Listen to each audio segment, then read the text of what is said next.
Hello, this is Neil W. McCabe. I'm a media fellow with the Washington-based Gold Institute for International Strategies.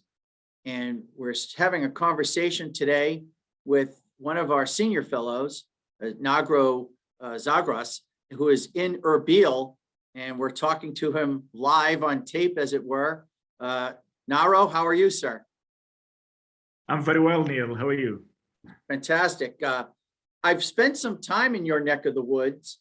I spent 15 months as a combat historian with the U.S. Army in Basra. And so I was focusing on sort of the southern 9 provinces, just 2009 to 2010. And then I was in Kuwait for 10 months in 2021. And I will tell you that when I was in Iraq, and I think for a lot of people, they always thought of Erbil and Kurdistan as sort of the nice, quiet place. Like people would describe it to me as being in the Swiss Alps. And guys would tell me that they wouldn't wear their flak jackets and they wouldn't wear their helmets. They'd be in their patrol caps and their the Humvees. That they wouldn't have the up armored Humvees. They would just drive around like it was just a regular place. Erbil was always that quiet place. Yet during my deployment in 2021, Erbil became not so quiet. And I know that there were incidents before that in 2020, but it was something that I became aware of because I'm friends with a major who was stationed up there, who was part of the rocketing. And I also talked to other soldiers who were up at the base there, who talked about seeing drones, buzzing the place constantly. And so just so Americans understand, or people who haven't caught up, so how did Erbil go from being this nice, quiet, friendly place to really a place, really the only place in America right now, or the only place for Americans right now, where you actually have live fire, where people are throwing lead at U.S. soldiers, and it's in Erbil? Indeed, and thanks a lot for this opportunity. And I'm glad that you have knowledge about this place and you are quite knowledgeable about the whole Middle East and the politics of Iraq and beyond.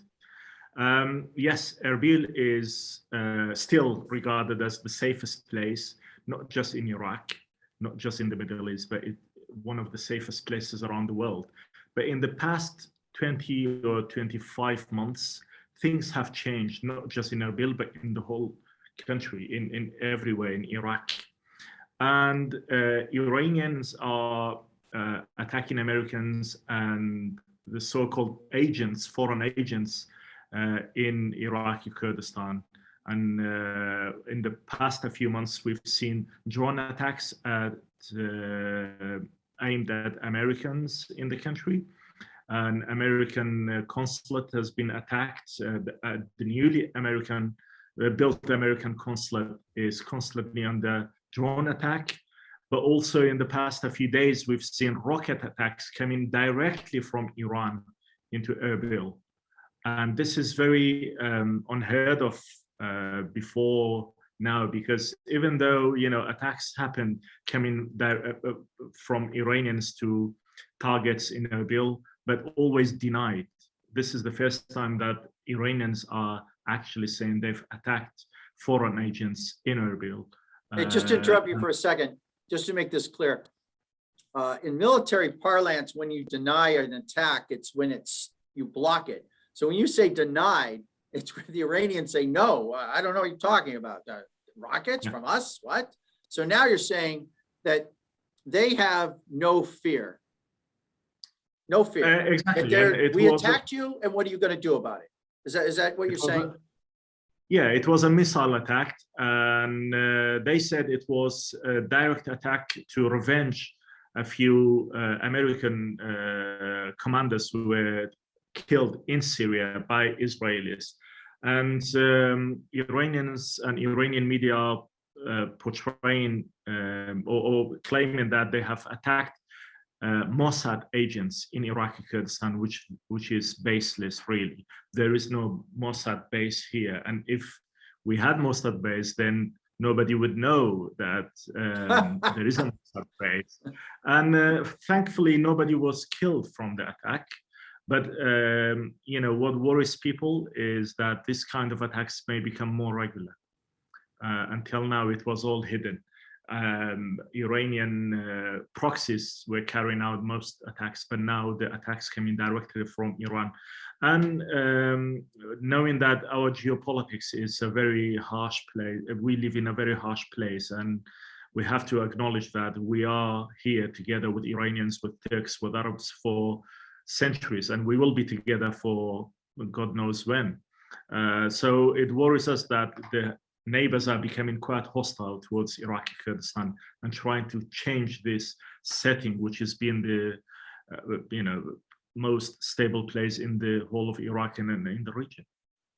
I want to ask you, just to sort of go back in time, probably 10 years, Secretary of Defense Robert Gates, in his memoir, wrote that then Vice President Joe Biden, now President Joe Biden, had been wrong on every significant American foreign policy issue for his entire life.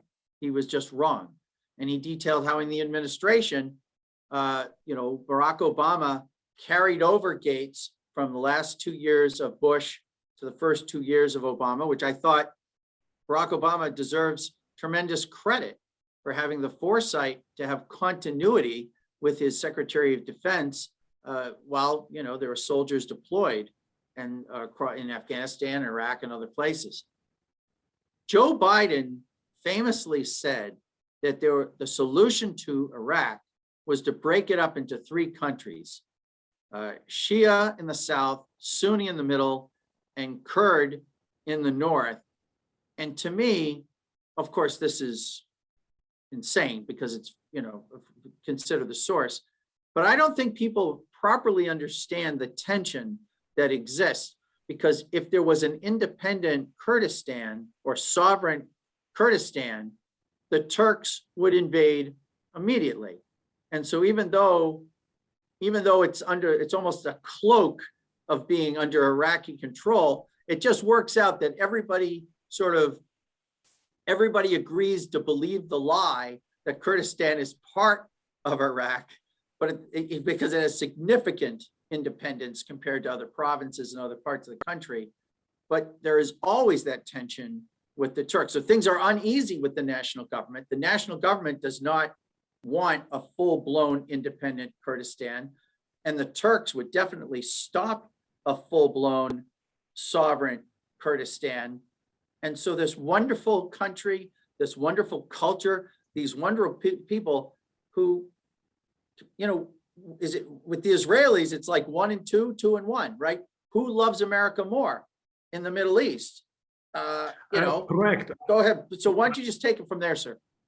Yeah, I think you won't find a better place than Kurdistan for Americans, and you wouldn't find better people to appreciate Americans and what Americans have done in the Middle East than the Kurds. I think we are the most friendly people towards Americans in the whole of Middle East.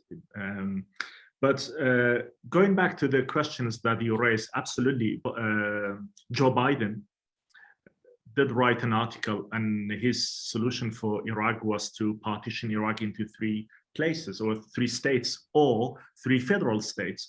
But the thing is, you know, you said if Kurdistan is independent, then the Turks will invade.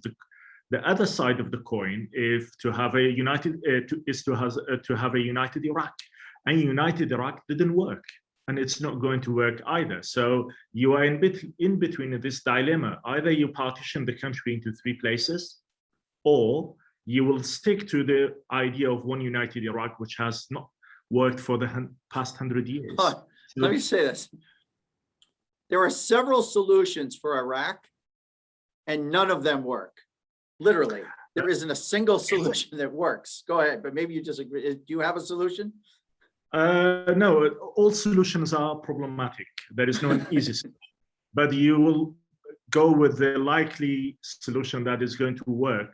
What it is, we have a reality in this country, in the whole of Iraq. and it's a country divided along ethnic and sectarian lines. Whether we like it or not, this is the fact. Okay, the Kurds are managing their own affairs, the Sunnis are managing their own affairs, and Shias are managing their own affairs. So the geographical difference is already there, the cultural difference is there, and the sectarian difference is there. And these people have been managing their own affairs for a long time. Let them to work together, but to be separated. The best solution for Iraq, if you want a united Iraq, then to have 3 federal states. And each state represents its own people, okay? Otherwise, partition the country, because a united Iraq, it means more bloodshed, more killings, more the majority will persecute the minority in the country. And this is what we've been seeing. So it's a total failure at the moment. Why? Because we stuck to this idea of united Iraq. So going back to what you raised in the beginning, the fear of the Turks invading, then, this fear is much, much less than the fear of losing the whole country altogether. So while America decided to get involved in Iraq, they should have had a better policy. And I think Biden's idea was very good, and it was practical. And he's a knowledgeable guy. He knows the country. He's been here and he's been involved for the past 30 years. So he knows the dimension of the country, the differences between people, and how this British mandate country was put together by super European powers for 100 years ago, over 100 years ago. And right. Literally, someone drew a line on a map. And they said, okay, this circle here. So there you have it. Somebody the English drew a line on a map and they said, this is now Iraq. And exactly. It was suggested to me years ago that you could bring back the king, and that some countries, one of the functions of a king, right, is to speak to that sort of national unity. I know even in Libya, they were suggesting after Gaddafi was called to his reward in heaven, somebody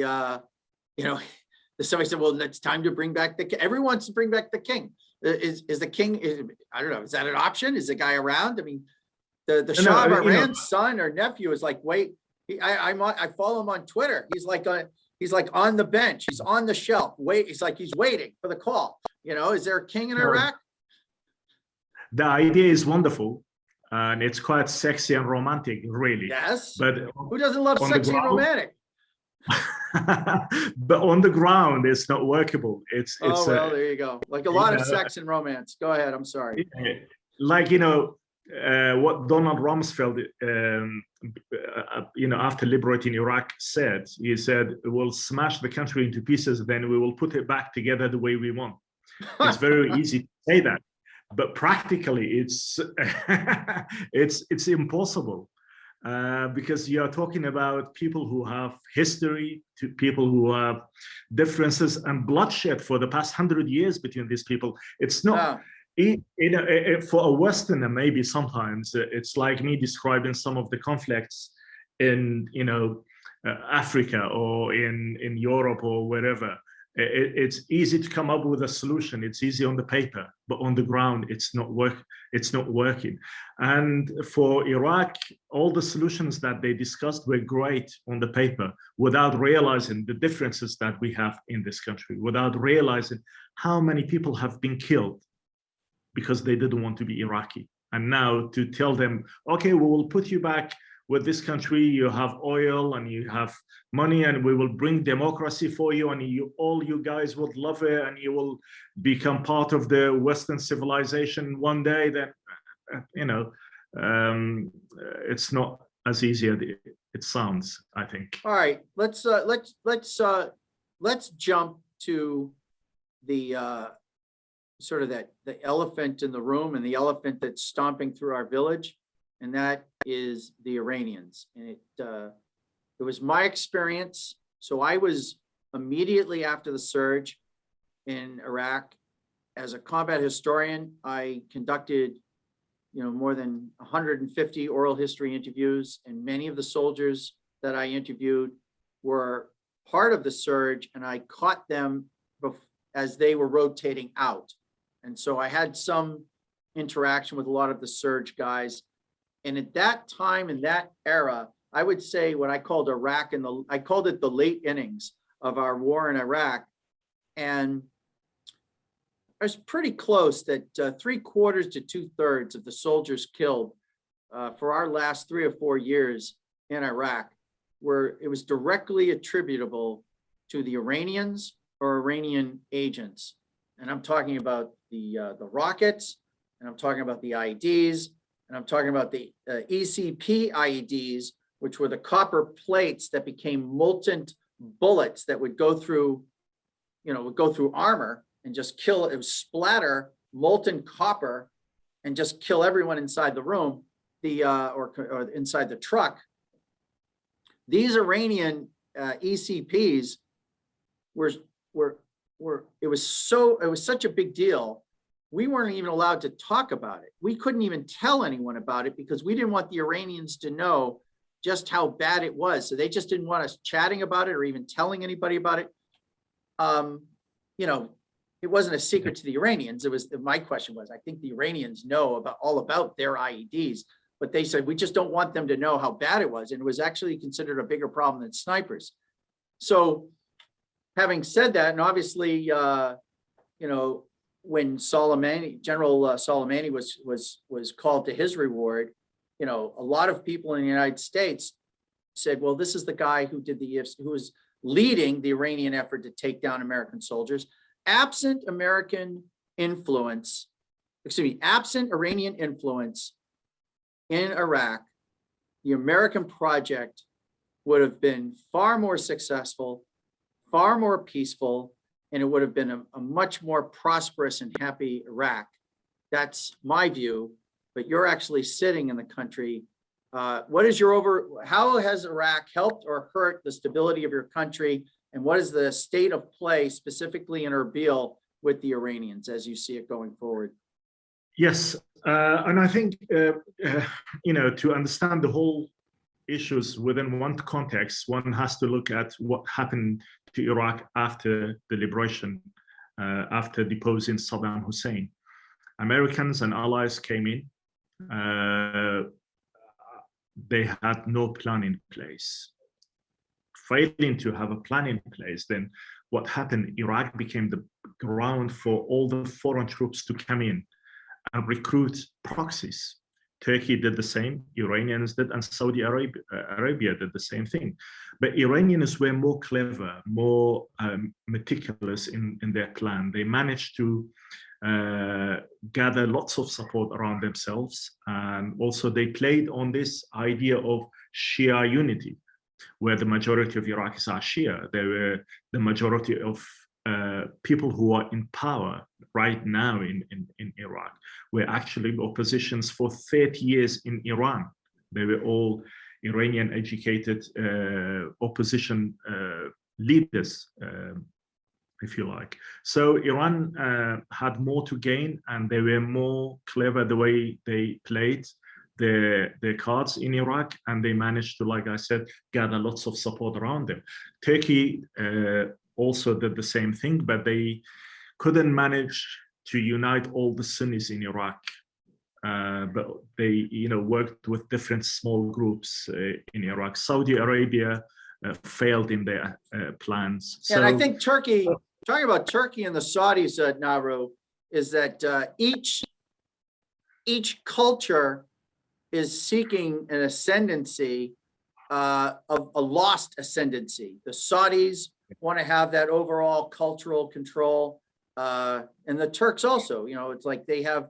We talk about Putin want to rebuild the empire of the Soviets, or frankly, the empire of the Tsars. Well, yeah. Erdogan in Turkey, he wants to rebuild the Ottoman Empire, and go look at a map of what the Ottoman Empire was. He could go all the way to the gates of Vienna. It's a very valuable, and the fact that you have oil, it's not just pride. There's a lot of cash. But go ahead, I Absolutely. interrupted you again.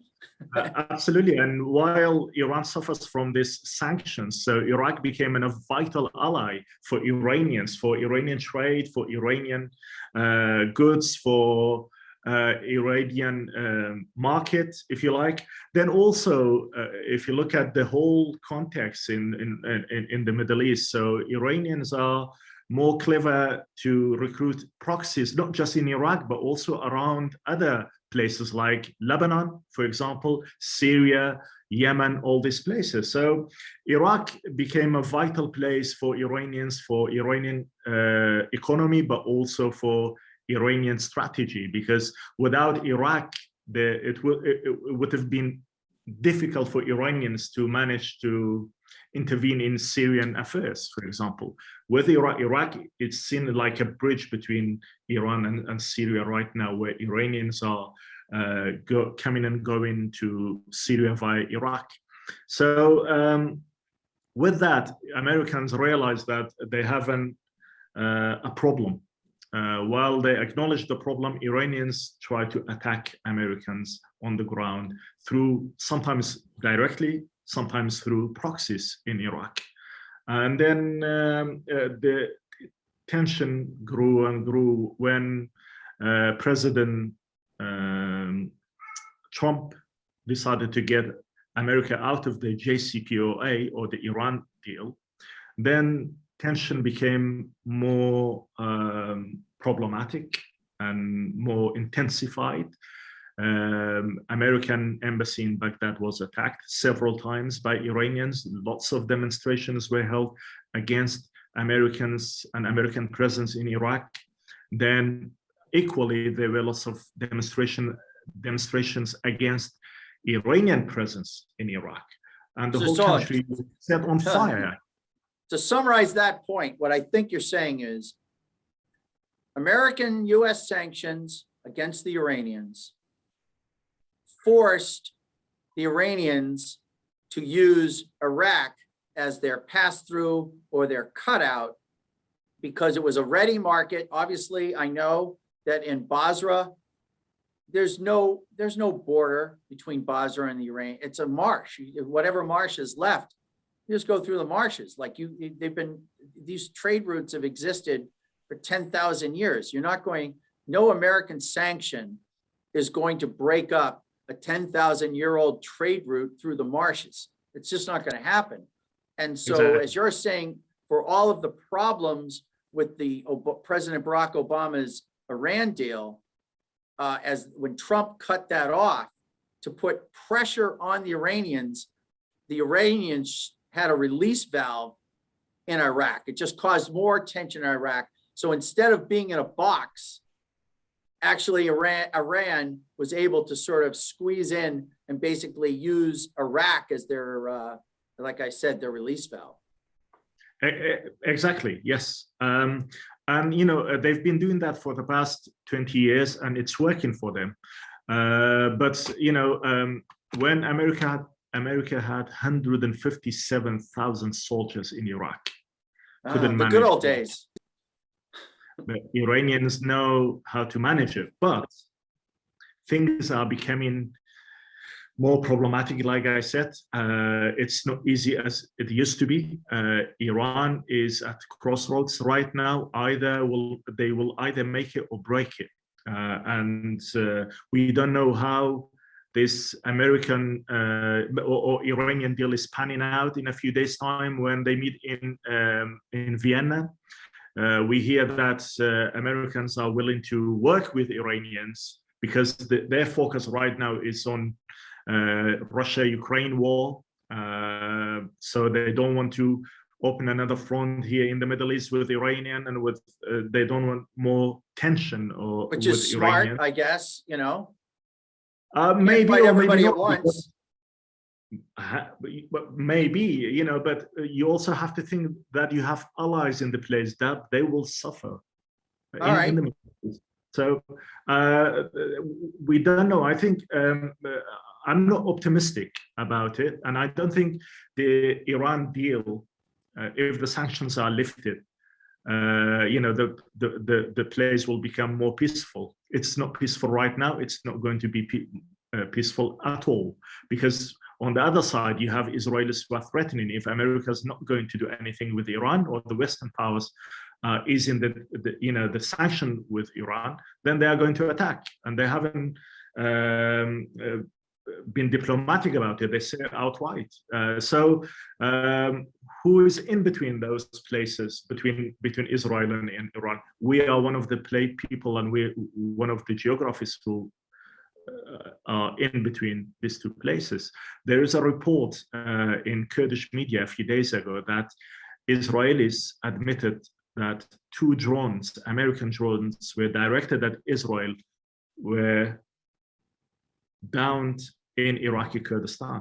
So look, this place has been used for other foreign powers to fight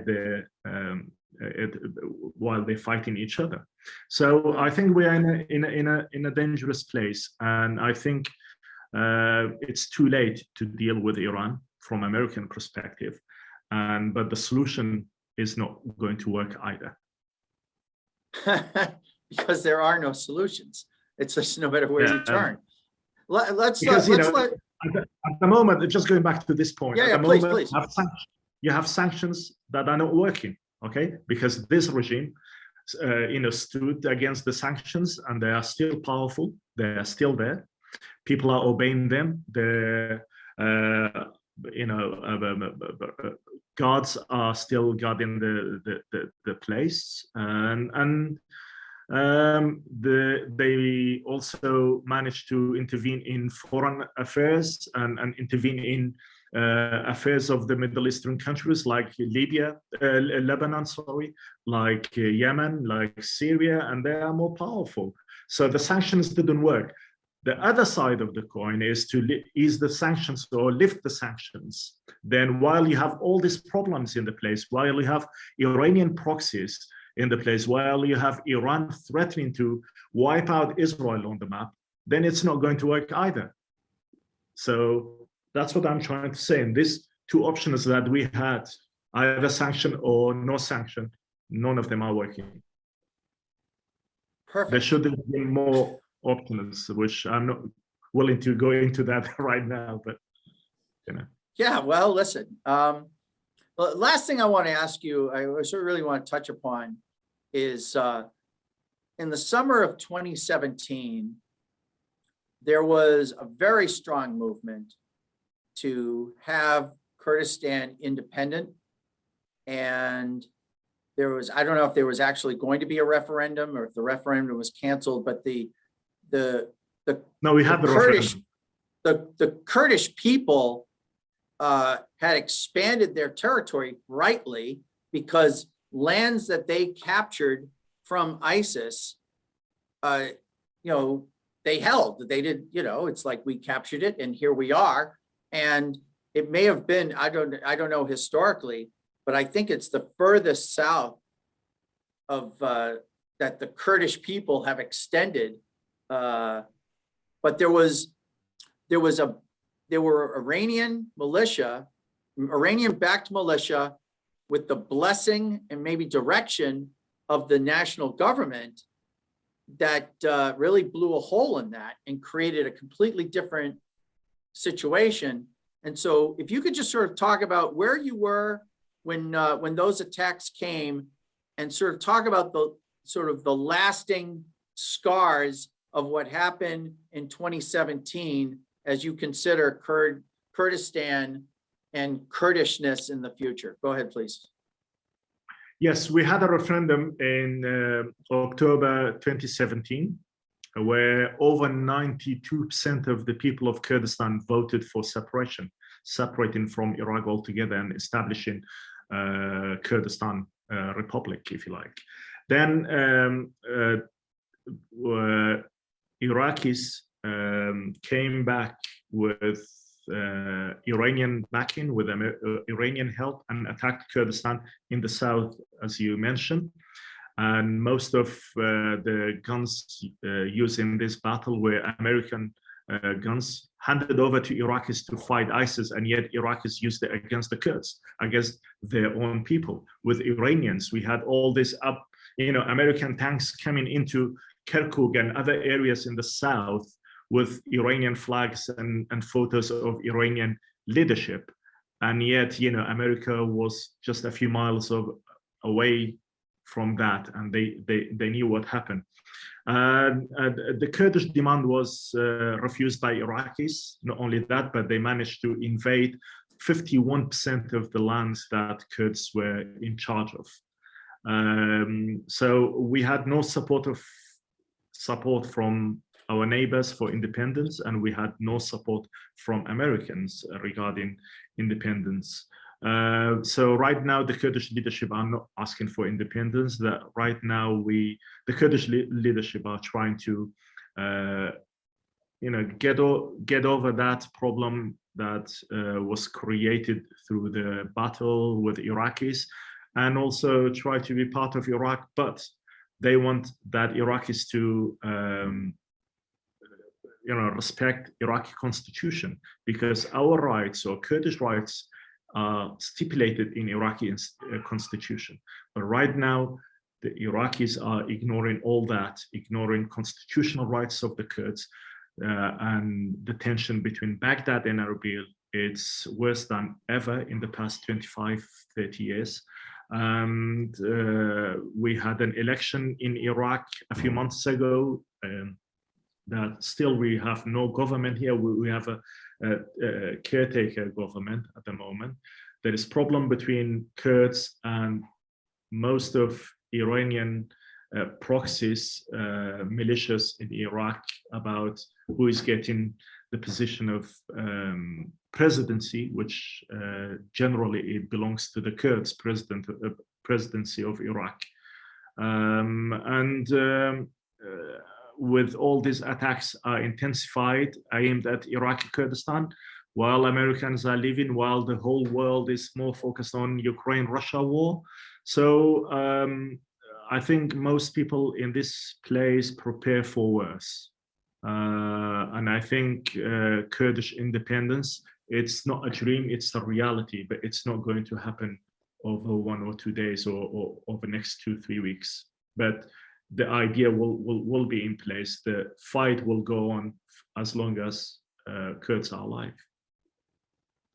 Well, I think that's hope, right? That's yes, positive, right? I hope so. I hope so. All right. So it's Nahro Zagros. I just want to thank you for having this conversation with me on behalf of the Gold Institute for International Strategies. I love seeing you on the conference calls, and I'm glad we were able to have this conversation. It's something that's always fascinated me, and it continues to be an interest. Maybe Kurdistan could ask to be part of NATO. That maybe that's the next step. Well, we are on the border with Turkey, which is we are on the border with Turkey, which is a NATO ally, and NATO are playing a big part in unifying the Peshmerga forces in Iraqi Kurdistan right now. So maybe one day. Yeah, but right, and very good. You will visit. Come and stay. You would love it. Ah, I've only heard good things. All right. Thank you very much, sir. It's good talking to you. Okay, thanks a lot. All the best. All right, bye-bye. Bye.